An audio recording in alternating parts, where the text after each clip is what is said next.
যার জীবনে দুইটা ছোট বোন আছে তার জীবনে শত্রুর দরকার নাই। আমার দুই বোন, আমার দুই বোনের কাছে বর্তমানে আমি এতটা অবহেলিত এবং এতটা বিতাড়িত যে আমার দুই বোন যদি বাংলাদেশের দুইটা পলিটিক্যাল পার্টি হয় তাহলে বর্তমানে আমার অবস্থা হইল আফা।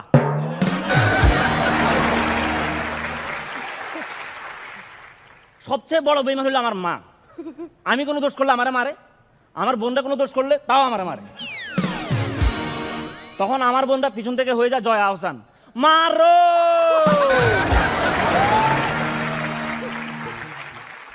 আমি আমার দুইটা ছোট বোন, তো একদিন আমি বাইক থেকে এসে দেখি একটা গ্লাস ভাঙা।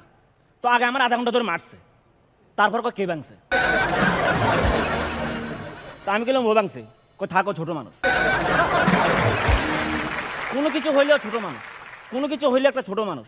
একদিন আমার ছোট বোন একটা দোষ করছে, তা আমি একটা শাসন করছি, মারছি, আমার মামারা মারছে, তোর মাল্টি কেন ছোট মানুষ। আরেকদিন সে আরেকটা দোষ করছে, তো আমি এবার কিছু করি নাই, এবার আমার মারছে, কিন্তু তোর বড় ভাই, তোর দায়িত্ব নাই।